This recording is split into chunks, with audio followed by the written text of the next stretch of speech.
We're back here with another installation of the Wakelet podcast. Michael here from Wakelet in Manchester in the United Kingdom.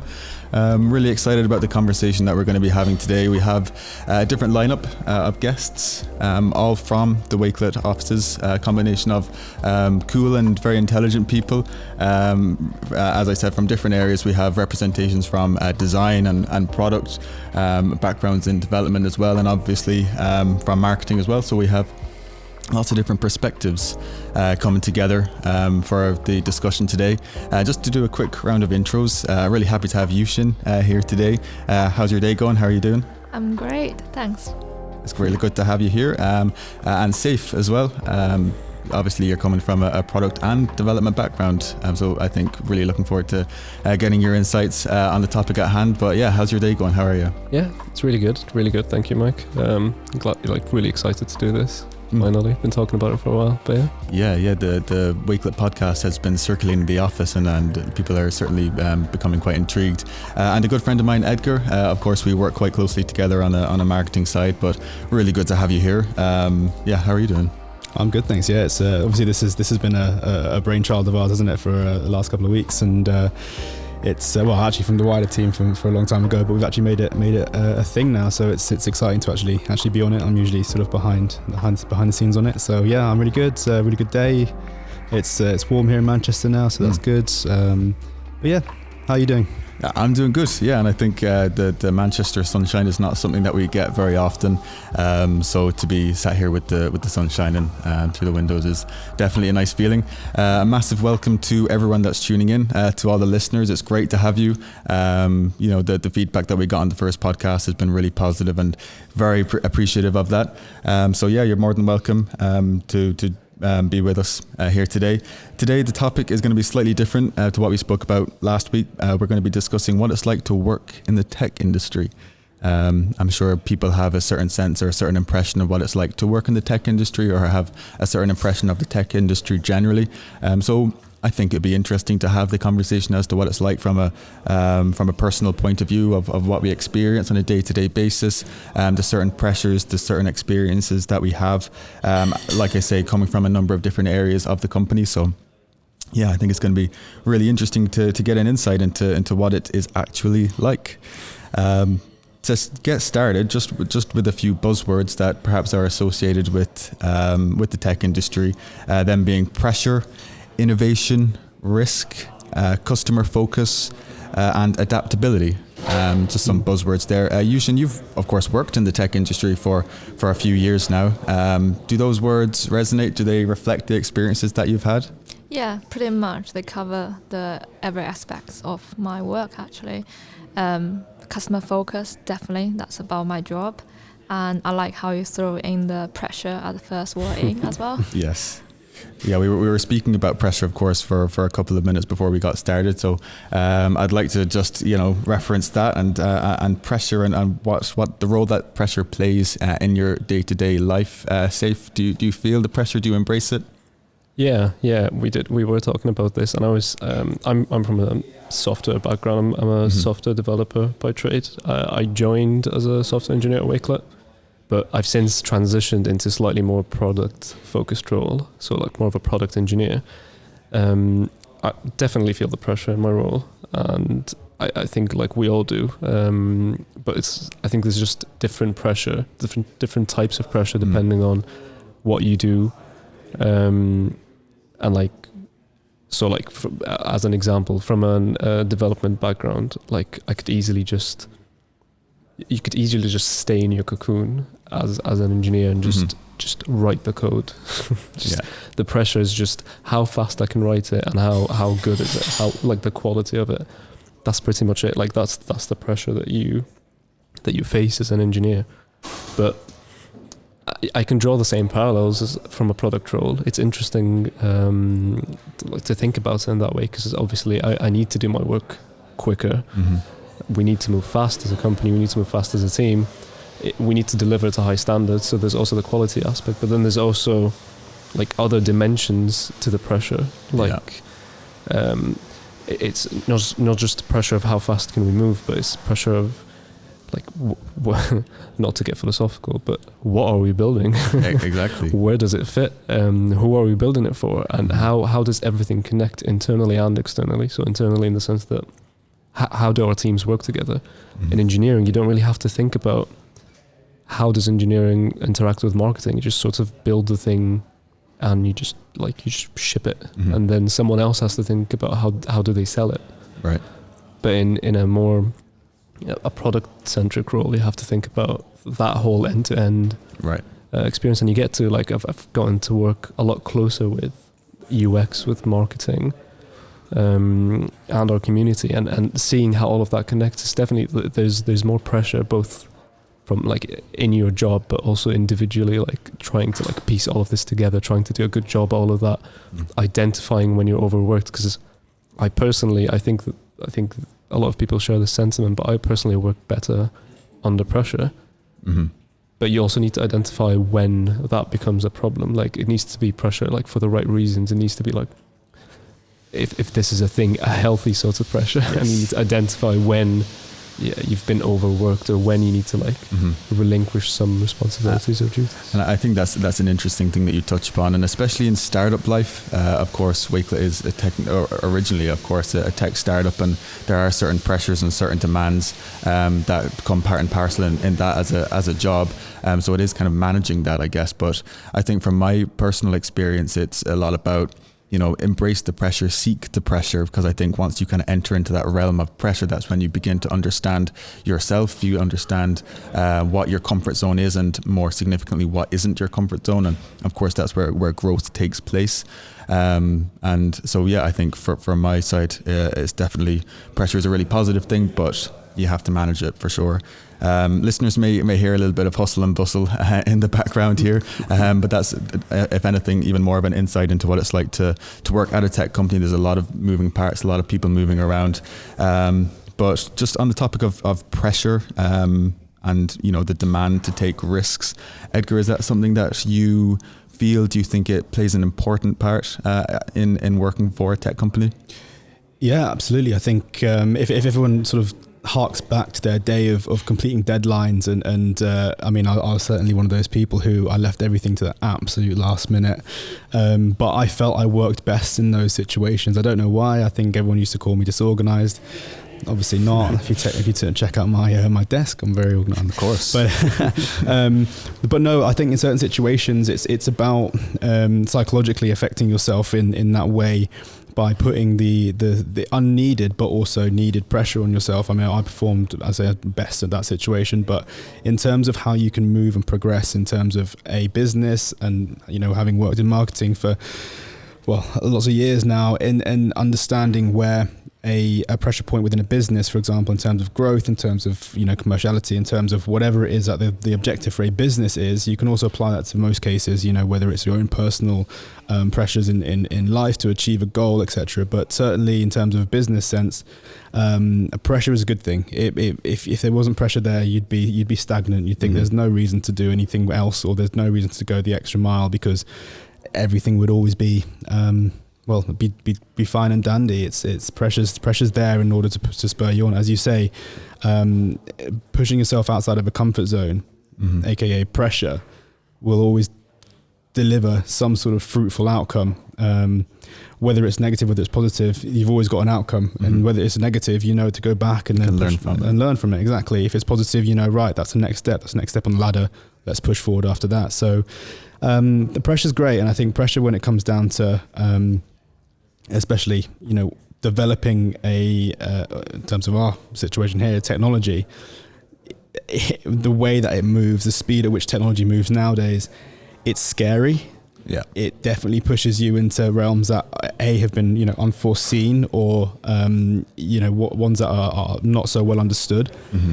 And that in its own sense is pushing you to understand, develop, and essentially iterate to the point where you've actually come out with the solution.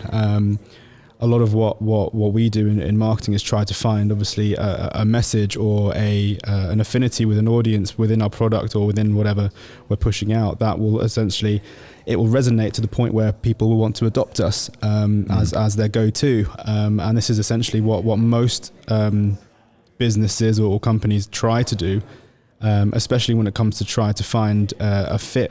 And obviously it's product fit, market fit, all that kind of stuff when we're talking about it in literal terms. But really the pressure is there to allow you to develop, to grow, and essentially, like we said before, diamonds are formed under pressure. So that's kind of the mentality we go forward with. Absolutely. Yeah. No, I think that's really positive. And, just kind of contemplating where does the pressure come from my perspective, it seems like because the tech industry is so fast paced, it's an ever changing industry. There's always new things coming out. You could argue whether the tech industry adapts to fit in the world, or does the world adapt to fit in the tech industry or tech generally. So there's always that pressure to be current or be innovative. From a design perspective, Yushin, I'd be really interested to know is, do you constantly think about how to innovate or to, just kind of adapt or to be one of the trailblazers in how products work or within the tech industry? Is that something that you feel on a day-to-day basis? Yeah, I think it's a good question, actually. From my perspective as a UX designer, my focus is actually on user. I can't say it's not on the technology itself. It's based on to understand users' behavior. But when you think about users' behavior, it's about the human behavior. And actually, I think human behavior doesn't change that quick. I think first of all, I think what you can predict is people likes to have easy life. They want to use a tool that help them to do work quicker, and that's predictable. And also the other part is people actually don't like to change sometimes. When you think about a lot of time when you introduce a new product or new tool to people, they were like, oh, I'm happy with what I'm using. So from this aspect, actually, I think for me is to understand what suit people, what they like, what makes them feel like that's easy first. Then start to think about how to innovate and understand, okay, outside my world, what's out there, what makes people start to adapt to them rather than kind of ditch the current tools. So a lot of time I think it's always like small amount of people are trying to make change, and we are waiting for the moment that small amount of number of people become the bigger number of people.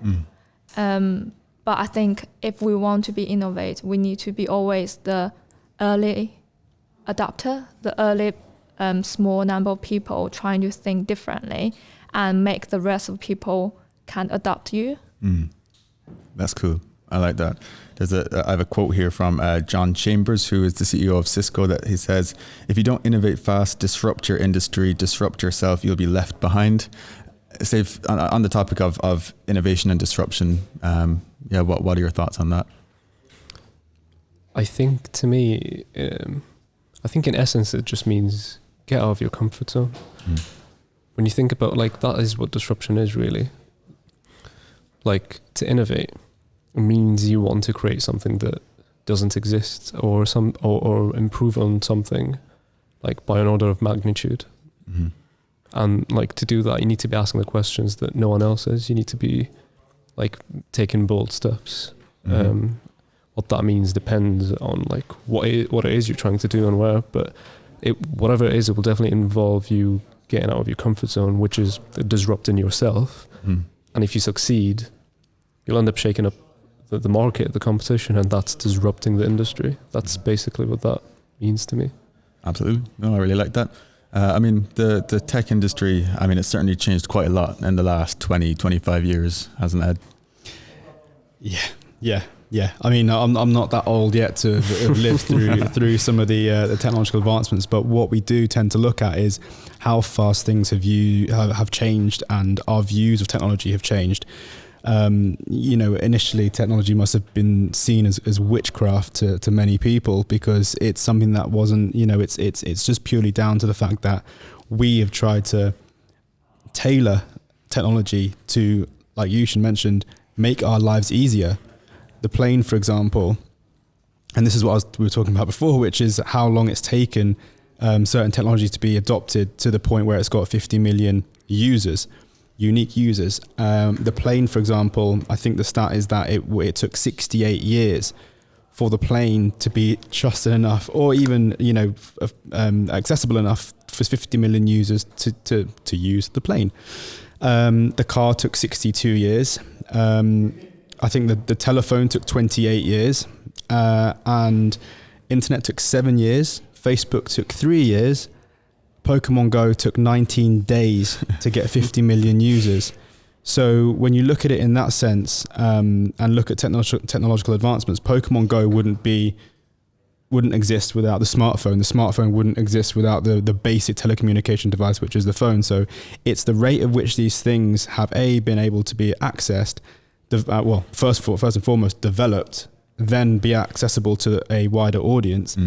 And then obviously it's down to, I suppose, people's need state for that product. I mean, nowadays, obviously, we've got billions fly a year because it's the only way to travel around intercontinental, international, and obviously domestic flights. But really, the most convenient way. The most convenient way. Go swim there. You could swim there. Yeah, absolutely. To be fair, I was actually reading about people who got lost at sea the other day. It's quite scary stuff. But yeah, it's the most convenient. Yeah. So, but that's the thing. Convenience. It's all about convenience. It's all about convenience, and that's the reason why technologies have to be developed, adapted, and advanced to the stage where there's so many of them now. When we talk about technologies, we talk about anything, whether it's the kettle, whether it's a software, whether it's a new device, for example. And then I think that for me the most relevant for now is technological advancements in medicine, for example. I think that it's just incredible what we can do. Obviously, I think what we're all scared of is the point where they're able to do or get to the point where they can actually understand cell regeneration and then therefore make a bionic human who can live forever. But that's in the like tying that into what you said earlier, I think one interesting aspect about technology, specifically the field of software, our field, you said like not just the speed of development, but the speed of access. Yeah. Because I think that's a key point in software, isn't it? Because it's like we're progressing on all fronts technologically, and or medicine, or just in all fields in general. We're progressing every single day, like in insane rates. But what makes software a bit special is the fact that like right now, someone somewhere right now could think of an idea that's going to completely change an aspect of your life, and they can make it today, and you can use it and experiment with it tomorrow, potentially even improve on it, and then release another thing. And it's just it's so instantaneous and it's so experimental. Sometimes I think as like today, like as we every day now, software is being demystified more and more. Like maybe back in the day, it used to be like this weird things, like when you get people that say like, oh, he's good with computers or something, but now it's not as much like more and more schools are starting to teach coding, like more and more like educational tools are out there that teach, and it's not actually as well, at least on a surface level, to start making things like valuable things. It's not as complicated as people think. I think the share in knowledge, like in terms of like you said, the access to it, the share in knowledge. I think it was Volvo who invented the 3-point seatbelt. That we're so used today. Every car has a 3-point seatbelt. Yeah. They didn't keep that under wraps. That was open source because they said it was more valuable to save lives than it was to keep that for profit. It's the same with Tesla battery. That's open source because it's a technology that I think needs to be in place for the world to get better. So there's things like creating technologies in order for you to get a commercial leverage on your competitor, but then you look at technologies that have been developed, even as simple as the seatbelt. I mean, we say it's simple because we're so used to it, but at some point someone was sat there for weeks, if not years, trying to develop something that would save lives, and then make the conscious decision to go, I'm not going to keep that to myself because this could genuinely save a lot of lives, and we have seen it in this day and age. So there's access to technology, and then also the share of knowledge in terms of an open source kind of aspect in what modern terms anyway, because open source is something that we tend to talk about, say code and stuff like that. Yeah. So that's what software is really, isn't it? It's just one big massive like jam. It's like got like a karaoke, but everyone across the world is participating in it, just spewing out random code, like ranging from novel to life changing, and we're just like by the day just making weird things. But within those niches, you can find something that, and this is what you're saying, is that, you know, it takes someone to just find a little bit of something there, add to it, and then they've created something new. And I think that is, you know, especially what we've created here at Wakelet is it's not essentially something that's, you know, particularly new in terms of a sort of novel idea. It's what we're doing is we're taking something that we think is a problem, which is the fact that the internet for us is a technology that has enabled even more technology to develop in terms of software, whatever, usability. Yeah. But then what we're trying to do here is just bring it into one manageable, organized view, and that's just it might seem simple on the face of it, superficially, but obviously these guys can tell you how complicated it is actually to develop that into a product that is really accessible for the user or understandable by the user. It's something that is it's a tricky thing. Absolutely. Yeah, no, just to bring it back a little bit, I think I don't want listeners to kind of get a sense of the tech industry being super high pressure and really rigid. I think something that I really like about working in the tech industry is how flexible it is and how there is so much encouragement to take risks. I'm not sure if anyone out there has read, I think it's the Reed Hastings book, which is about the culture in Netflix, and perhaps applicable to the cultures in a lot of tech companies around the world. But that's how much you're encouraged to take risks. Yushin, do you find that you are encouraged to take risk, and is that something that you enjoy doing? Yeah, I think I can't say I'm like taking risk. I do see like a lot of time I am preparing, I'm observing it. I'm trying to do research and planning things. I think actually it's like the timing. If there's the right timing, we are take the action. Yeah, that's the time that you do take the risk. Mm-hmm. I think a lot of time, as you also mentioned about why technology moves so fast, I think it's the fact that we're not just iterating the design or the product itself, we're also iterating our work process. We literally can be last week doing one way. This week we're trying to optimize our workflow, trying to make it move faster. Yeah, because it depends on what like every week the goal is different. Yeah. It's like one week you're trying to create a new thing that doesn't exist, but the other week you're just trying to like improve a few things in a calculated way, just like based on data, based on research. So it depends on what you're seeking. Some weeks you're seeking creativity. That's where cultures like that come into play, and like what you mentioned earlier, Mike, Netflix, like openness, honesty, creativity, like that requires freedom, that requires a specific like a type of a headspace you want to be. Depending on if you're doing it on your own or with others, you want that sort of openness. But then some other weeks, it's just like raw computation. It's just like just churn it out. You just need like just a cup of coffee and just headphones on, lock in, and just focus. Yeah, no creativity or stuff. Just a drone. Yeah, which is also very enjoyable. But I think cultures in tech is definitely really interesting. I'm certainly interested in learning about it. I mean, Hastings' culture of candor, I think, is what it's kind of commonly known as. But also Peter Thiel's approach to culture, and whether it's PayPal or Palantir, there's different approaches. And then of course you could kind of reference like the Google new progressive office environment, and same with Apple, their crazy office space. It seems to be like redefining a culture or a company culture. It seems to be quite a trendsetter in that regard. In terms of culture, Ed, what do you think it should be? Just like in a condensed fashion, what do you think a tech culture should be? I mean, first and foremost, tech culture, I think, has to be in its very nature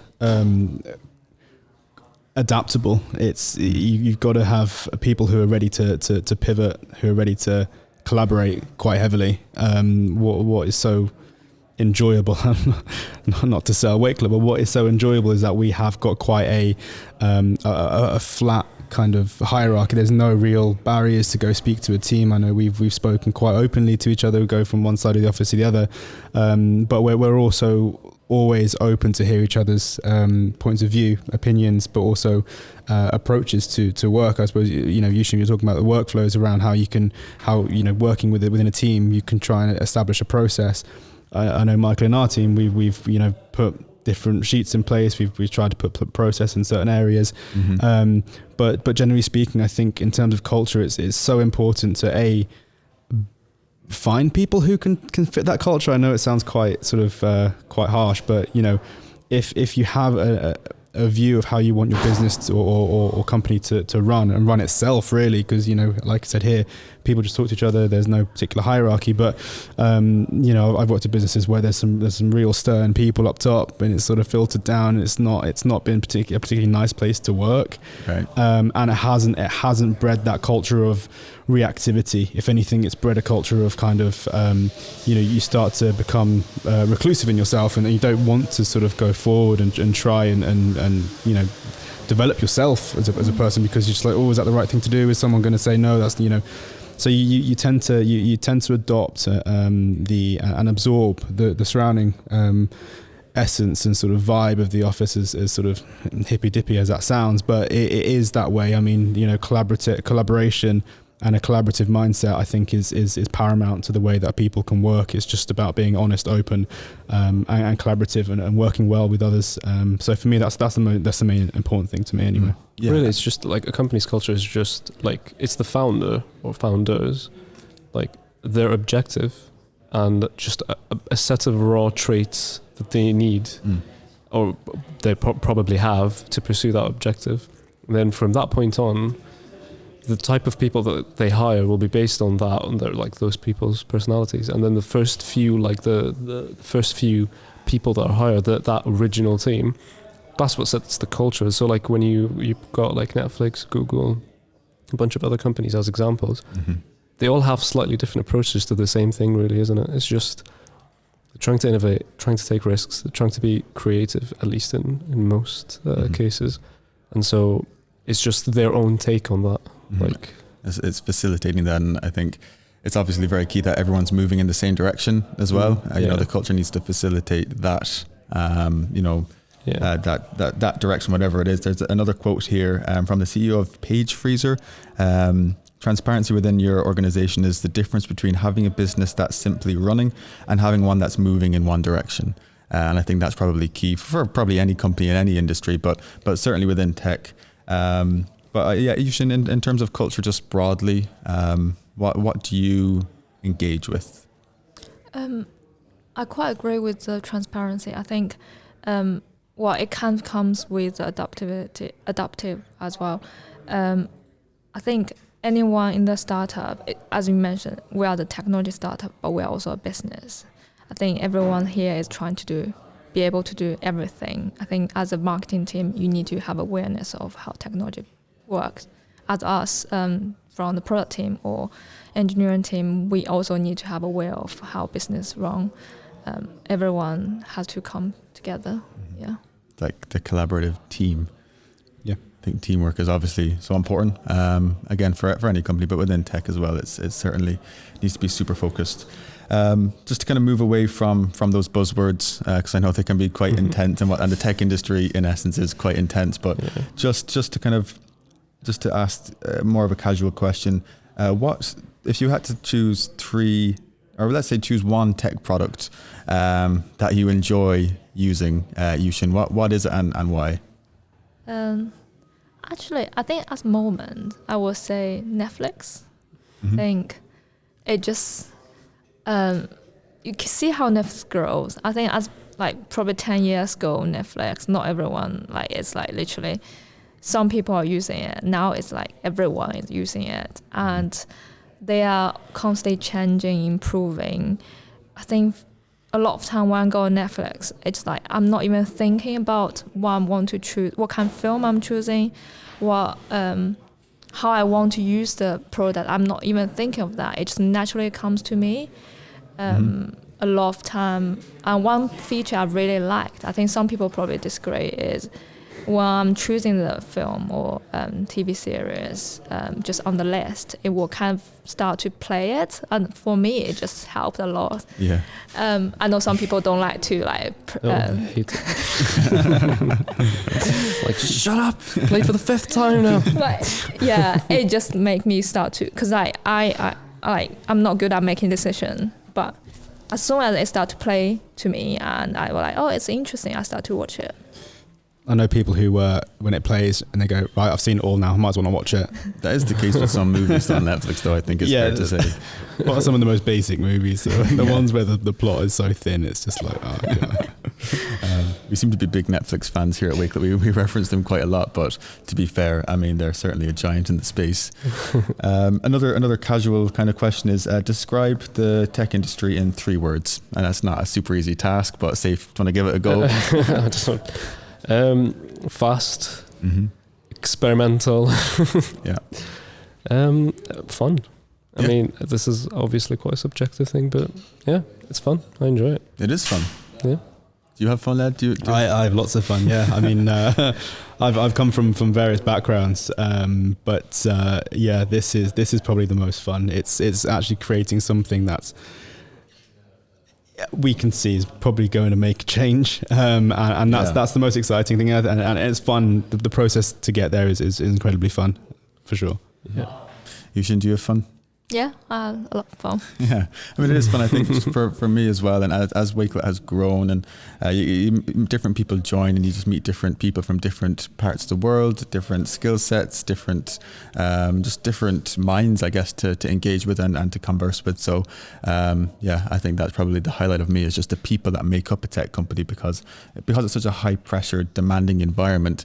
The people that work there have to be really sharp and bright. So it's just definitely fantastic to meet so many amazing people.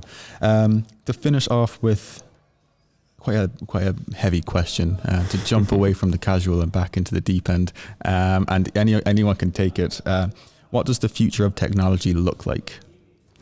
Ooh. Yeah, that's a big question. That's a safe question, open-ended. Right there. No, you do not want me answering that. Pages. No one knows. Like, you read about a new thing every day. Like, you can talk about like biotechnology. You can talk about how we're gonna discover the human body and do stuff to like upgrade it. You can talk about the internet, like or travel or communication. Like all of these things will move forward, but like it's too much to cover, and ultimately we don't really know. I think at the moment, all of it it's relatively new. It feels like if you just got like a toddler, just like a box of toys that like none of which they've played with before, and they just like taking it all out, playing with each one of them, just getting it all in, making a mess of the room, and then like putting it all back in, and like them picking favorites and understanding how they work together. This is where it feels like where we are in like in humanity, in society at the moment. But I think ultimately, like, you can guarantee it's just gonna get more convenient, for better or worse. I think that's what it's all about. It's just convenience. Perhaps excessive convenience, but yeah, I think so. Maybe. I think the excess of convenience will ultimately, I know it's quite a morbid thought, but the excess of convenience could possibly lead to our demise as a planet. I mean, it would be wonders for the natural world, but as humans being quite greedy. I mean, we are the natural world. Everything we built is natural. I mean, it existed here. Yeah, it's all natural. But I mean, it's certainly in timelines. I was reading about dinosaurs yesterday, and that was quite. I read about very weird things, but I was reading about dinosaurs, and obviously how that actually the adaptive radiation essentially, created new species, and that from the extinction of that particular time period, and 75% of all living things on the earth has led to the creation of others. So could it be the fact that actually we do, as a society, look at what we've created? It's kind of a thought process there, where it's like, actually maybe at one point will we as society look at the tech we've created? Is it for good? Is it for bad? And I'm hoping at some point we do, as a race, as a people, come together and go, let's look at what we've done. Let's try and reverse at least some of the things and use technology to do that. I think it's not a bad thing. It's just I think society is aware of a lot of these issues. Like, I don't know. I think there are a lot of problems. I think there will always be problems.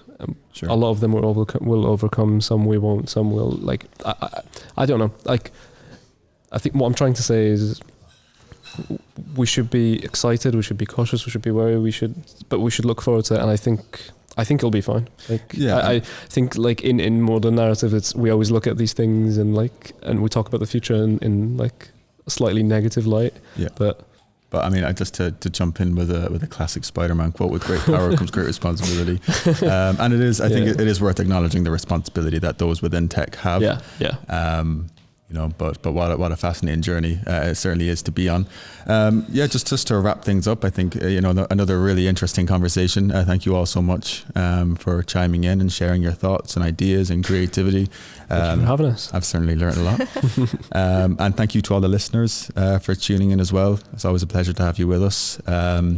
Of course, this podcast is available on Spotify and Apple, but those of you who want to watch the conversation, we are recording it as well. So check out the Wakelet YouTube channel.